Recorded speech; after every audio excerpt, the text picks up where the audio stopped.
मुंबई चेंबूर स्वास्तिक park के pass बने SRA इमारत में लगी भीषण आग की वजह से कुछ घर का सामान पूरी तरह से जल गया। साथ ही दमकल के कई गाड़ी मौके पर पहुंचकर आग पर काबू पाया गया। प्रशासन के अधिकारी और स्थानीय लोगों का कहना है कि यह आग शॉर्ट सर्किट की वजह से लगी थी। आग लगने के बाद पूरी इमारत की लाइट कट गई। इसमें इमारत में रहने वाले सभी लोग घर से बाहर सड़क पर आ गए। आग लगने पर कई लोग आग से झुलस गए थे, जिन्हें नजदीकी अस्पताल में भर्ती किया गया है और सभी लोग खतरे से बाहर हैं। इस मौके पर पूर्व स्थानीय नगर सेविका आशाताई मराठे और सुभाष मराठे अपने समर्थकों के साथ इमारत में रहने वालों को चाय पानी बिस्किट का वितरण किया। आइए जानते हैं स्थानीय लोगों ने क्या कहा। खरं म्हणजे सुराणा बिल्डर आहे, त्या बिल्डरने ना ह्या लोकांना ना असं वाऱ्यावर सोडलेलं आहे। कारण आज जर तुम्ही बघितलं तर एकाची अवस्था चांगलेली नाहीये। इथे पाणी नाही, नीट लाईट नाहीये। वेळोवेळी ऑफिसरकडे माडा एसआरए ऑफिसरांकडे मीटिंग घेतली, मागे स्लॅब पडले होते, तरी सुद्धा इथे काहीच होत नाहीये आणि यांना वाऱ्यावर सोडलेलं आहे त्यांनी। आणि त्यांचं जर पाणी 4-4 दिवस येत नाहीये। सर्व इथे लोक एवढी त्रासलेले की त्यांना काही लोक असे आहेत की ते चालू शकत सुद्धा नाहीये। जर हे रात्रीची घटना झाली असेल तर लोकांनी त्यांना घरून आणलेले ज्येष्ठ नागरिक इतके आहेत की त्यांना चालले आणि शेवटी त्या धुरामुळे ते गुदमरल्यागत झालेले होते। मला वाटतं त्या सुराणावर काय होणार आहे मला माहिती नाहीये, पण त्याने तर ह्या लोकांना ना वाऱ्यावर सोडलेलं आहे। स्वतः चांगला राहत असेल, स्वतःचं सिलेबस चांगलं चाललेलं आहे, परंतु ह्या लोकांना त्याची काही किंमत नाहीये।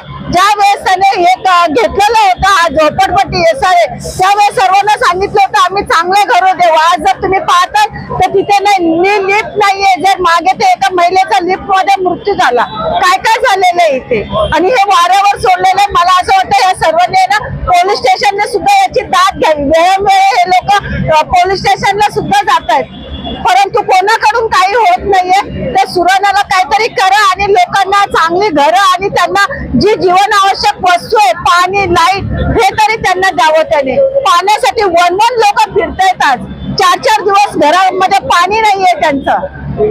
आज संध्याकाळी साधारणतः 6:30 पावणे 7च्या दरम्यान चेंबूर स्वस्तिक चेंबर समोरील चेंबूर शिवाजीनगर एसआरए सोसायटीला आग लागली। आग साधारणतः 6व्या-7व्या माळ्यावर लागले। प्रथम दर्शनी फायर ब्रिगेडच्या कडून समजतंय की फायर ब्रिगेडच्या लोकांकडून अधिकाऱ्याकडून कळतंय की केबलला आग लागलेली आहे, शॉर्ट सर्किट झालेला आहे। आणि आपल्याला सांगू इच्छितो की ही तिसरी वेळ आहे। खरं म्हणजे ज्या तऱ्हेने या ठिकाणी बिल्डिंगचं काम व्हायला पाहिजे इतक्या अत्यंत निकृष्ट दर्जाचं काम बिल्डरने सुराणा कन्स्ट्रक्शनने केलेलं आहे। आणि आपल्याला माहित पाहिजे की गेले अनेक वर्ष इथले असलेले नगरसेवक आशा मराठे मॅडम बिल्डरशी भांडतायत। सेम परिस्थिती पोलीस स्टेशनला सांगतायत। आम्ही एसआरए मध्ये अनेक वेळा गेलेलो आहे। लोखंडे साहेब एसआरएचे अधिकारी त्यांना सांगितलंय, परंतु कुठल्याही प्रकारची दखल घ्यायला कोणी तयार नाही, बिल्डरच्या विरोधात कारवाई करायला तयार नाही। वारंवार या ठिकाणी पाण्याची व्यवस्था नाही। आपल्याला माहित पाहिजे की या ठिकाणी एसआरए साठी जी पाण्याची अंडरग्राउंड टँक पाहिजे, महापालिकेचं पाणी येण्यासाठी ती अंडरग्राउंड टँक नाही, ती सेलेबल मध्ये बांधलेली आणि सेलेबल जे त्यांचे विकाऊ असलेले व्यापारी गाळे आहेत त्या गाळ्यातून या ठिकाणी एसआरएला पाणी मिळत आहे। 4-4 दिवस आज पाणी मिळत नाही लोकांना। वारंवार लोकांच्या तक्रारी जातात पण कोणी दखल घ्यायला तयार नाही। त्याचबरोबर आपण बघितलं की या बिल्डिंग ही टावर आहे, ते बिल्डिंग आहे एसआरएची 15 माळीची बिल्डिंग आहे आणि 2 लिफ्ट आहेत। एक लिफ्ट सतत कायम बंद असते। आपण बघितलं एक लिफ्ट वर 15 माळ्यावर जाऊन खाली यायला अर्धा तास लागतो, तोपर्यंत 100 लोकांची लिफ्टच्या समोर लाईन लागलेली असते। अत्यंत घाणेरडं असं निकृष्ट दर्जाचं काम, कुठल्याही प्रकारचं क्वालिटी असलेलं मटेरियल वापरलेलं नाही। या केबल सुद्धा वारंवार ही तिसरी वेळ आहे। नसीब सुदैवाने इथले लोक देवाच्या भरोश्यावर जगतायत। आज परिस्थिती अशी आहे की हे कुठल्याही प्रकारची जीवितहानी झाली नाही। नसीब आज अशी परिस्थिती आहे। सुदैवाने ही लोक जीव मुठीत धरून या ठिकाणी राहतात, तेव्हा निश्चितपणे याच्या संदर्भात कारवाई व्हायला पाहिजे आणि हीच आमची मागणी आहे। तुम्ही स्वतःच्या पाणी आणि बिस्किट लोकांना वितरण करताय का? नेमकं काय जेवण नाही? खरं म्हणजे वास्तविक हे माझं घर आहे। शिवाजीनगरचा मी इथला रहिवासी आहे। आता जरी बाजूला राहत असलो तरी माझं घर आहे। या बिल्डिंग मध्ये मी हे सगळं या झोपडपट्टीत मी लहानाचा मोठा झालेलो आहे, या ठिकाणी शिकलेलो आहे, या ठिकाणी मी समाजसेवेचं कार्य सुरू केलेलं आहे। अशा परिस्थितीमध्ये हे माझं घर असल्यामुळे हे माझ्या घरचे परिवार आहे शिवाजीनगर, आणि त्यामुळे त्यांच्यासाठी धावून येणं हे माझं कर्तव्य आहे। टेम्पररी काम किया गया है, यहाँ पे कोई भी बराबर काम नहीं है और कोई भी व्यवस्था के अनुसार काम नहीं किया गया है। लोगों के मतलब इतनी तकलीफ है कि 4-4 दिन 5-5 दिन पानी मिलता नहीं है। लोगों के जो है भाड़े थकित है, वो भी किसी को वो नहीं है।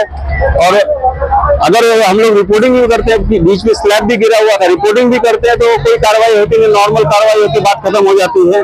पुलिस स्टेशन में कंप्लेंट किया, पालक मंत्री ने FIR के लिए किया, लेकिन अभी तक FIR हुआ नहीं, क्योंकि यहाँ पे DCP भी बोलता है कि इन्वेस्टिगेशन साहब FIR पहले होता है, इन्वेस्टिगेशन बाद में होता है, लेकिन पहले यहाँ पे इन्वेस्टिगेशन होगा, उसके बाद में FIR होगा। ये स्थिति है यहाँ की। तो अब इसके लिए क्या कर सकते हो, ऊपर वाला ही मालिक है इस बिल्डिंग का। हमारी झोपड़पट्टी इससे अच्छी थी। तो आग लगा था, किस वजह से आग लगा था? अब ये तो शॉर्ट सर्किट का मामला है साहब, पहले भी हुआ है 2-3 टाइम, ये तीसरी टाइम हुआ है ये। तो अभी जब बिल्डर ही इस तरीके का है तो क्या कर सकते हैं, पब्लिक अभी राम भरोसे है। नहीं, कोई नहीं जला, सब सेफ है, सब नीचे है, कोई नहीं जला, सब सेफ है, सब नीचे हैं। और फायर लगी है, इसके वजह से शॉर्ट सर्किट हो गया था, हैवी लोड के वजह से शायद बिल्डिंग के शॉर्ट सर्किट। मीटर रूम में पहले आग लगी, फिर आग लगते लगते 6 माले और 7 माले पे आग बेकाबू हो गई और पूरी तरह से सब जलने लगा, और सब मतलब ऐसा लग रहा है कि अभी सब जल जाएगा। और उसके बाद फिर हमने ड्रम से पानी डाला और पीछे का मीटर रूम से उसकी जो मेन लाइन है वो बंद की गई। फिर जो भी बाटले थे वो यूज़ किए, जो भी फायर का हम लोग के पास इक्विपमेंट था हमने यूज़ किया। फिर फायर की गाड़ी आई, फिर उन्होंने अपना कंट्रोल में लिया आग को। कोई जला इसमें? नहीं, इसमें कोई जला नहीं। इसमें 4 से 5 लोगों का दम घुटने से उनको एडमिट किया गया है। कुछ लोग सुश्रुत में एडमिट है और कुछ लोग स्वस्तिक हॉस्पिटल में एडमिट है। धुएं से उनके कफ हो इनको। घटना हुआ था? ये घटना करीबन 7 और 8 के बीच में हुई है। वाजता आग लागलेली, मागे पण एकदा लागलेली मीटरला आग, आणि पाण्याचे पण प्रॉब्लेम असतात। 4-4 दिवस पाणी नसते, लिफ्ट पण बंद असते 4-4 दिवस। आता जे अपंग लोक आहेत ते तर वरती ठेवून माणसं खाली आलेले आहेत जीव मुठीत घेऊन। मग तुम्ही सांगा आता हे कसं राहायचं, कसं काय करायचं? बिल्डर तर लक्ष नाही टाकत। आम्ही गेलो तर बोलतो करतो नाही, करत नाही, खूप पट्टी लावतो प्रत्येक वेळेला। आता खूप आम्ही त्रासात आहे। CEN न्यूज, देश प्रदेश की ताजा तरीन खबरों के लिए CEN न्यूज को सब्सक्राइब करें और रहें पल पल की खबर से हर पल बाखबर।